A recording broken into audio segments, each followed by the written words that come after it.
আসসালামু আলাইকুম রহমাতুল্লাহ।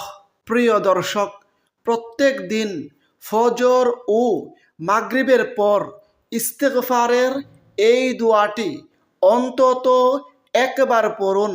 নবীজি ওয়াদা করে বলেছেন, বিনিময়ে জান্নাত ওয়াজিব হয়ে যাবে, জীবনের গুনাহ খাতা মাফ হয়ে যাবে, আল্লাহ তাআলার সন্তুষ্টি অর্জন হবে।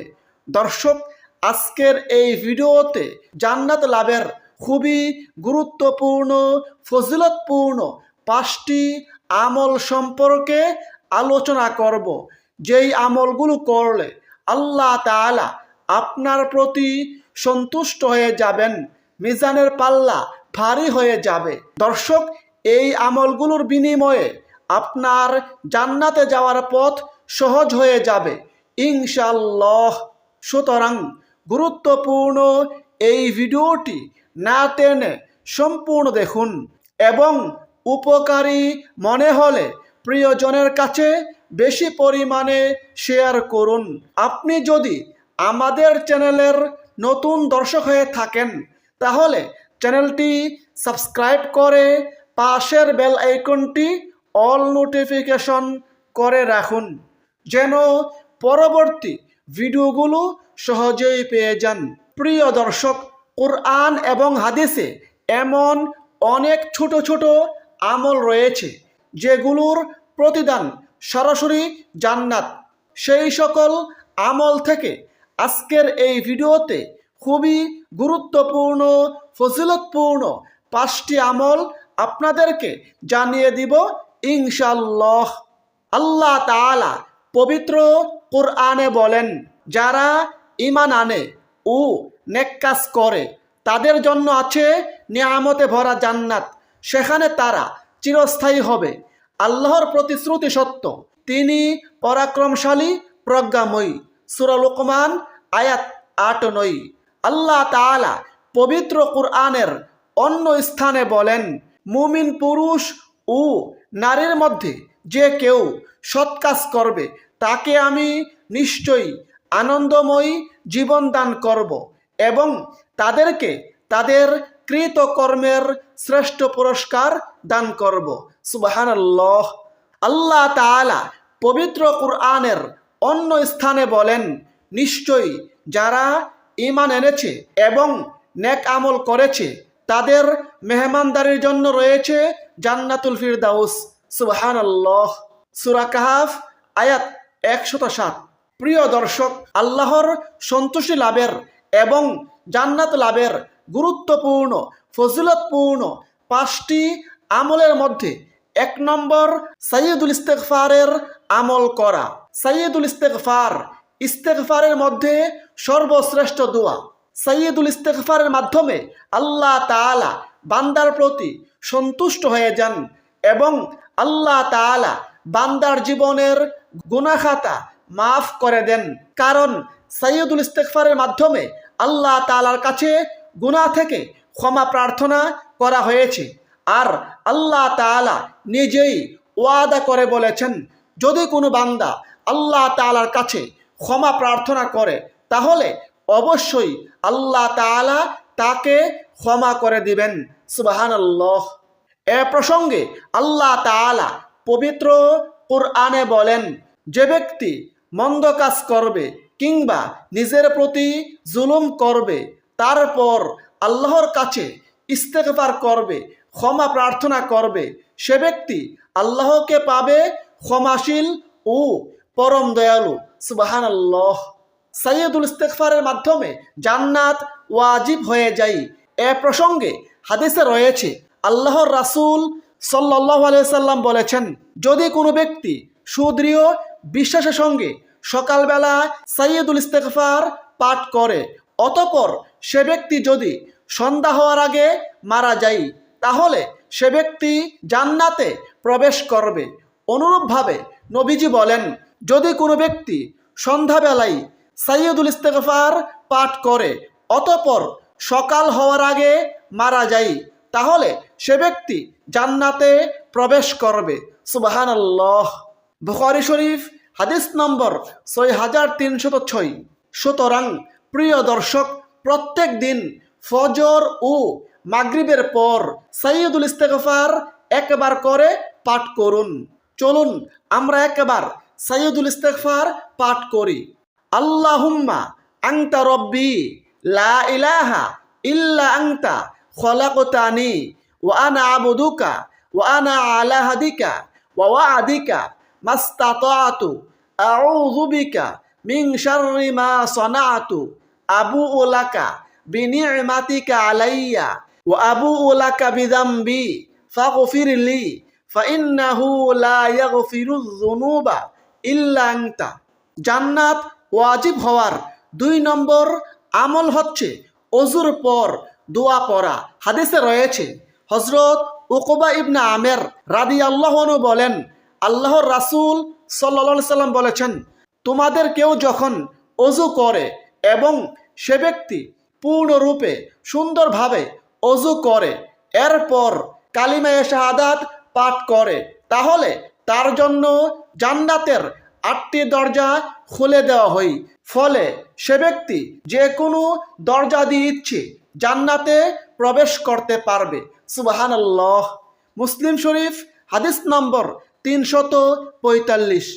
কালিমায়ে শাহাদাত হচ্ছে আশহাদু আল্লা ইলাহা ইল্লাল্লাহু ওয়াহদাহু লা শারীকা লাহু ওয়া আশহাদু আন্না মুহাম্মাদান আবদুহু ওয়া রাসূলুহু।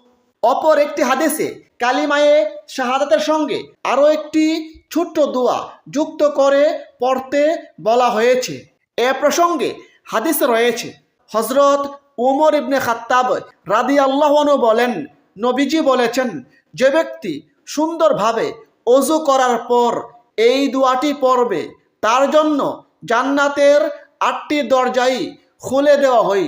সে ব্যক্তি নিজের ইচ্ছে মতো যে কোনো দরজা দিয়ে জান্নাতে প্রবেশ করতে পারবে। সুবহানাল্লাহ। তিরমিজি শরীফ হাদিস নম্বর 55। দোয়াটি হচ্ছে আশহাদু আল্লা ইলাহা ইল্লাল্লাহু ওয়াহদাহু লা শারীকা লাহু ওয়া আশহাদু আন্না মুহাম্মাদান আবদুহু ওয়া রাসূলুহু আল্লাহুম্মা জাআলনি মিনাত তাওয়াবিনা ওয়াজআলনি মিনাল মুতাতাহহিরিন। 3 নম্বর আমল হচ্ছে আয়াতুল কুরসি পাঠ করা। হাদিসে রয়েছে হযরত আবু উমামা রাদিয়াল্লাহু আনহু বলেন, আল্লাহর রাসূল সাল্লাল্লাহু আলাইহি সাল্লাম বলেছেন, যে ব্যক্তি প্রত্যেক ফরজ নামাজের পর আয়াতুল কুরসি পড়ে তার জন্য জান্নাতে প্রবেশের পথে মৃত্যু ছাড়া আর কোনো অন্তরায় থাকে না, অর্থাৎ আর কোনো বাধা থাকে না। নাসাই শরীফ হাদিস নম্বর 9448। তবরানী শরীফ হাদিস নম্বর 7832। দর্শক চলুন আমরা একবার আয়াতুল কুরসি তেলাওয়াত করি। বিসমিল্লাহির রহমানির রহিম। আল্লাহু লা ইলাহা ইল্লা হুয়াল হাইয়ুল কাইয়্যুম লা তাখুযুহু সিনাতুন ওয়ালা নাওম লাহু মা ফিস সামাওয়াতি ওয়া মা ফিল আরদ মান যাল্লাযী ইয়াশফাউ ইনদাহু ইল্লা বিইযনিহি ইয়ালামু মা বাইনা আইদিহিম ওয়া মা খালফাহুম ولا يحيطون بشيء من علمه إلا بما شاء وسع كرسيه السماوات والأرض ولا يؤوده حفظهما وهو العلي العظيم। জান্নাত লাভের 4 নম্বর আমল হচ্ছে লা হাওলা ওয়ালা কুওয়াতা ইল্লা বিল্লাহ এর জিকির করা। দর্শক, লা হাওলা ওয়ালা কুওয়াতা ইল্লা বিল্লাহ খুবই গুরুত্বপূর্ণ ফজিলতপূর্ণ একটি জিকির। এর ফজিলত প্রসঙ্গে হাদিসে রয়েছে হযরত আবু মুসা আশআরী রাদিয়াল্লাহু আনহু বলেন, একবার নবীজি আমাকে ডেকে বললেন, আমি কি তোমাকে জান্নাতের অন্যতম ধনভাণ্ডারের কথা বলে দেব? আমি বললাম, অবশ্যই বলে দিন। তখন নবীজি বললেন, লা হাওলা ওয়ালা কুওয়াতা ইল্লা বিল্লাহ। হাদিসটি বুখারী শরীফে, মুসলিম শরীফে বর্ণিত হয়েছে। অপর হাদিসে হযরত আবু যর রাদিয়াল্লাহু আনহু বলেন, একবার নবীজি আমাকে বললেন, আমি কি তোমাকে জান্নাতের গুপ্তধনগুলোর সন্ধান দেব না? আমি বললাম, জি হ্যাঁ। তখন নবীজি বললেন, তা হচ্ছে লা হাওলা ওয়ালা কুওয়াতা ইল্লা বিল্লাহ। হাদিসটি মুসনাদ আহমদ থেকে নেওয়া হয়েছে। অপর হাদিসে হযরত কাইস ইবনে সাদ ইবনে উবাদাহ রাদিয়াল্লাহু আনহু বলেন, একবার নবীজি আমাকে বললেন, আমি কি তোমাকে জান্নাতের দরজাগুলোর একটি দরজা সম্পর্কে জানাবো না? আমি বললাম, জি হ্যাঁ। তখন নবীজি বললেন, তা হচ্ছে লা হাওলা ওয়ালা কুওয়াতা ইল্লা বিল্লাহ। হাদিসটি আবু দাউদ শরীফে, তিরমিজি শরীফে বর্ণিত হয়েছে। অপর হাদিসে হযরত হাজিম ইবনে হারমালা রাদিয়াল্লাহু আনহু বলেন, একবার নবীজি আমাকে ডেকে বললেন, হে হাজিম, তুমি অধিক সংখ্যায় লা হাওলা ওয়ালা কুওয়াতা ইল্লা বিল্লাহ এই বাক্যটি পড়ো, কেননা তা হচ্ছে জান্নাতের অন্যতম গুপ্তধন। সুবহানাল্লাহ। দর্শক, জান্নাত লাভের 5 নম্বর আমল হচ্ছে অজুর পর 2 রাকাত নফল নামাজ পড়া। হযরত উকবা বিন আমের রাদিয়াল্লাহু আনহু হতে বর্ণিত আছে, তিনি বলেন, নবীজি বলেছেন, কোনো মুসলিম যখন সুন্দরভাবে অজু করে দাঁড়িয়ে একাগ্রতার সঙ্গে 2 রাকাত নফল নামাজ আদায় করে, তখন তার জন্য জান্নাত ওয়াজিব হয়ে যায়। হাদিসটি আবু দাউদ শরীফ থেকে এবং তিরমিজি শরীফ থেকে নেওয়া হয়েছে। দর্শক, যতদিন বেঁচে থাকবেন প্রত্যেক দিন এই গুরুত্বপূর্ণ ফজিলতপূর্ণ 5টি আমল করার চেষ্টা করুন। মহান আল্লাহ তাআলা আমাদের সকলকে আমলগুলো করার তৌফিক দান করুন। আমিন। আসসালামু আলাইকুম ওয়া রাহমাতুল্লাহ।